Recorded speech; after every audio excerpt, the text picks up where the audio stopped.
need to keep showing up. We need to keep our voices loud and strong. For a long time now, I've been telling other people's stories of people who have been impacted by fracking. Today I'm just going to tell you a little piece of my story. So in 1996, I found my American dream.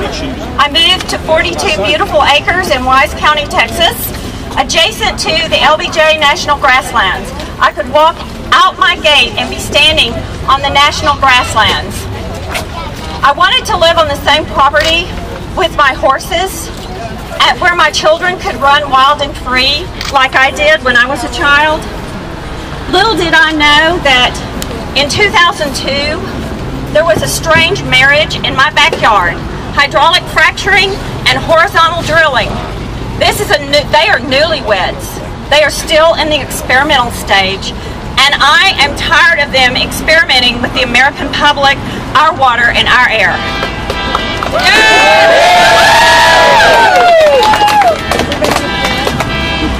As we learn to deal with the impacts, my son said one time, "Mom, they stole our stars."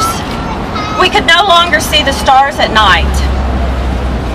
Instead of the sound of frogs in the woods, we heard the sound of compressors. My son once woke up and said, "Mom, why is the sky gray?"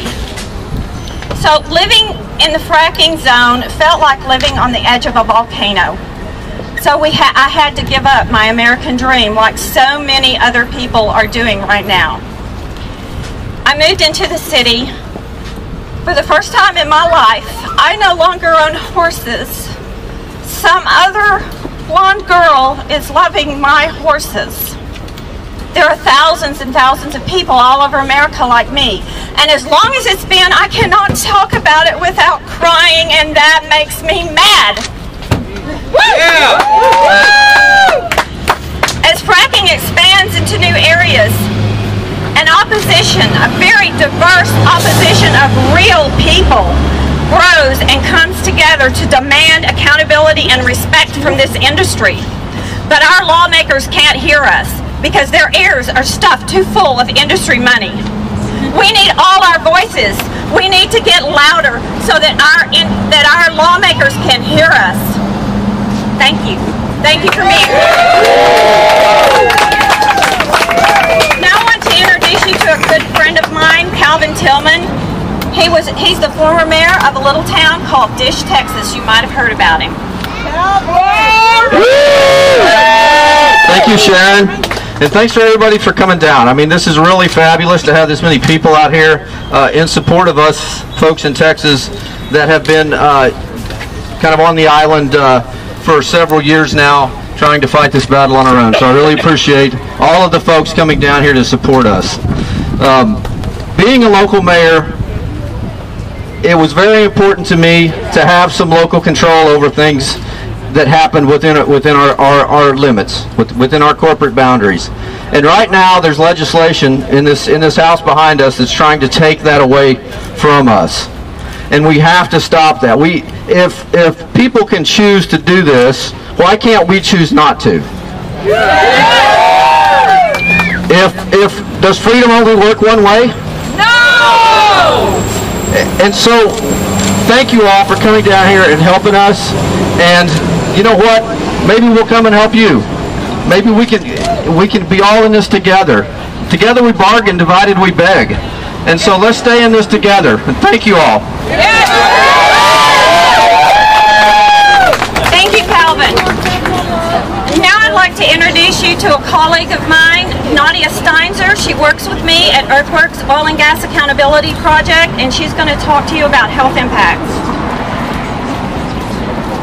Thank you, Sharon, and thank you everyone for coming out today. And several years ago when OGAP started looking into health impacts, some of the first places we went were Wyoming and Texas. In fact, it was Dish, Texas. So there was already a lot going on then, and there's more going on now that involves a lot more people. And those are people anecdotes? Are they just isolated incidents? That's what the industry would like you to believe. But as drilling spreads and spreads out, some would say like a fungus or something worse across the nation, it is making more and more people sick, and at some point they themselves are going to have to stop this drumbeat of denial, because people are not anecdotes and they're not necessary sacrifices, which is another famous quote. Industry might make you feel isolated here in Texas or in New York or wherever you are, but you are not isolated. So how many people are on the list of the harmed? If you want to see it, just Google list of the harmed. It's up to 850 people, all of whom have reported with solid evidence that they're having health impacts from living next to drilling. Is fracking fluid really made out of food additives so the governor of Colorado can drink it? He said he does like beer better, but he still chose to drink it. It is actually made out of benzene, toluene, and other chemicals. These are facts. And is drilling mud just mud, like the kind you make mud cakes with? No. So why do even non-smokers living on the Barnett and the Eagle Ford Shale in rural areas have massive respiratory problems and polluted air? And that's documented, that's evidence. It's not made up and it's not hysteria. It's because exposure to chemicals and pollution from industrial operations like shale and oil gas development does impact health, and it's documented more and more. And drilling is a heavy industrial practice that just doesn't belong in our backyards, in our playgrounds, and near our hospitals, or anywhere where people want to live and breathe clean air and drink good water. Industry's being given a free ride, and the regulators back there and in capitals from New York to New Mexico have to hear us. They have to step up and do their jobs. We've elected them to do it, and they've got to remember who they work for. So we're all part of gathering information and doing the science needed, and also just speaking out on your situations and making them hear us, because they're hearing it and we're out here. And say it loud. No fracking way. Thank you very much. No fracking way! No fracking way! No fracking way! No fracking way! No fracking way! No fracking way! No fracking way! No fracking way! No fracking way! No fracking way!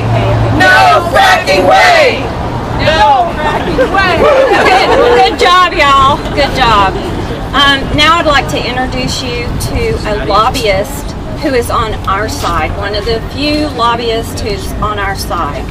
Cyrus Reed works for the Sierra Club, and he is going to give you a rundown about the legislative, what's going on in the legislative session this time.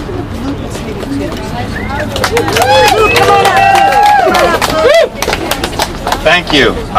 Thank you to all of you for coming down to Texas, for being here. You know, 4 or 5 years ago, the natural gas issue wasn't really on the radar for Sierra Club, and in some cases some could argue that we were on the wrong side of the issue. That's changed a lot over these last years. Frankly, here at the Capitol, it wasn't on my radar several years ago, and now it is. So I'll say lobbying is not a dirty word, especially if you're lobbying for good things like clean air, clean water, clean energy. Fracking, I think it is kind of a dirty word, you know?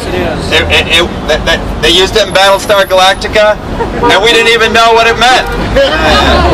And now it's here before us, and we've got thousands of communities that have been impacted by this practice, and we're working hard at the legislature. Unfortunately, I can't tell you all the news is good.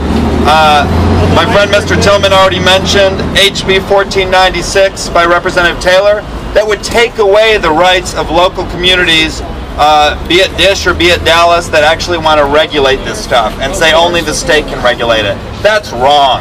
People should be able to set their own regulations for the communities that they live in. So we're against that. I wish I could tell you all the news is good, but some folks that we like on some issues, but they're wrong on this issue. SB 957 and HB 2082, Senator Frazier, Representative Ritter, have filed a bill to take away or to limit citizens' rights to contested case hearings at TCEQ and other agencies. Those are the hearings that citizens get if they disagree with a permit. And they want to take away or limit those rights. So we're against that bill, and we're going to work with your help to stop that bill. But we do have some good news. We do have some good news. Another senator, this guy is not a firebrand you know, Sierra Club member, Senator Hagar here in East Texas, but he said, why is it that there's this loophole that oil and gas companies don't even have to get a water permit with groundwater districts to use water that's going to disappear forever in the fracking process? So at least under SB 873, oil and gas companies would actually have to get a permit to use water, which everyone else has to get. So that's a good bill. We've got Donna Dukes here from Austin with a bill to disclose drilling chemicals used in fracking before they actually frack, so that people know what's going to be in their water, what could be in their water. HB 4488. We've got some good bills by our friend in Fort Worth, Lon Burnham, who wants to encourage greater water conservation by assessing fees on wastewater injection. That might let the companies know, hey, we're dumping all this water with a bunch of chemicals down under the earth, and who knows, God knows what's going to happen to it later on, but at least let's assess a fee on that wastewater so they think twice about doing that. We've got some bills to improve safety of oil and gas pipelines. You know, they're always safe until we have a big spill or somebody dies, right? But we've got some good bills by Representative Burnham and by Senator Wendy Davis on that. And you know, another bill, and this is Senator Frazier, is for about 20 years, our regulator, the Railroad Commission, has given tiny fines, tiny slaps on the wrist when somebody actually does violate the law. These bills, Senate Bill 900, HB 1863 by Gene Wu, would actually finally raise the cap on those maximum fees. I'd like it to be higher. They went from $10,000 to $25,000 per day per violation, but that's a start. If we're not going to enforce these folks, they're going to pay the fine and continue to pollute, and they won't care. That's right. Because of what oil and gas, the money they can make from oil and gas. And then finally, you know, the news here in the Capitol is, hey, these gas and oil companies are giving us money we use for schools. It goes into the rainy day fund. It's billions of dollars. The fact of the matter is, most of the folks doing fracking aren't even paying those taxes. There's a high cost tax exemption on that process. So they're not even the ones paying for our schools or our roads. In fact, they're not paying for it. So Representative Burnham and Senator Ellis have a bill to start to make them actually pay taxes. And that's a good whole stop in some of these tax loopholes. Amen. So there's some other bills listed on here. Like any legislative process, unless we make our voices heard to stop the bad bills and support the good bills, these things aren't going to happen. So it's with your guys' help and all the people in Texas that we can make this happen. And I'm going to introduce you to somebody who's been doing this a lot longer than I have, being a citizen lobbyist, and that's Tom Smitty-Smith here from Public Citizen. Thank you. Thank you, Cyrus.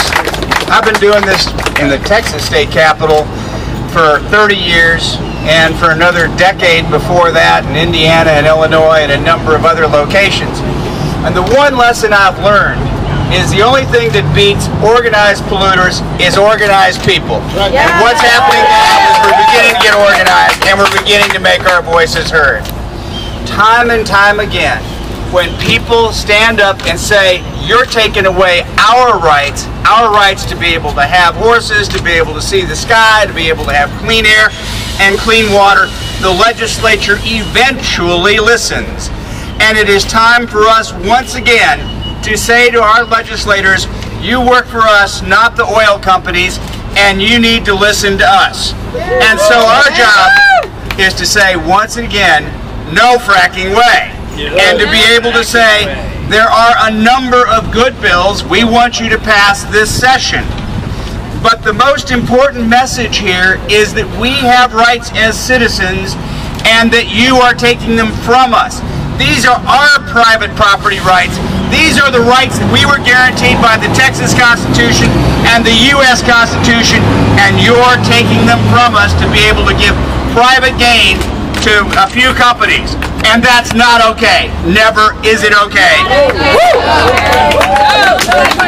So, in the next couple of hours, as you make your way around the Capitol, be polite, be respectful, but be firm. That this Capitol does not belong to the pipeline companies. It doesn't belong to the frackers. It doesn't belong to the petroleum companies. It belongs to the people. And they should not forget that we have the right to be able to say these companies have gone too far. They're taking away those things that are precious from us, and that's never okay. It's our land, it's our water, and no fracking way are they going to take it from us. Thank you all very much. No fracking way! No fracking way! No fracking way! No fracking way! No fracking way! No fracking way! When I put my hand up like this means silence. So the rest of today, if anybody that's like looking like they're pretending that they know what goes on, period. In just a minute, we are going to march as a group up to the south steps of the Capitol, where we're going to take a photo op of everyone here on the steps. We're going to collect all your beautiful props, and we're going to divide you into 3 groups quickly to go inside the Capitol through the 3 different doors, the 2 sides and right ahead. There's metal detectors, and it's going to slow us down, so we're going to just facilitate that by going more quickly. We're going to meet up inside at the Rotunda.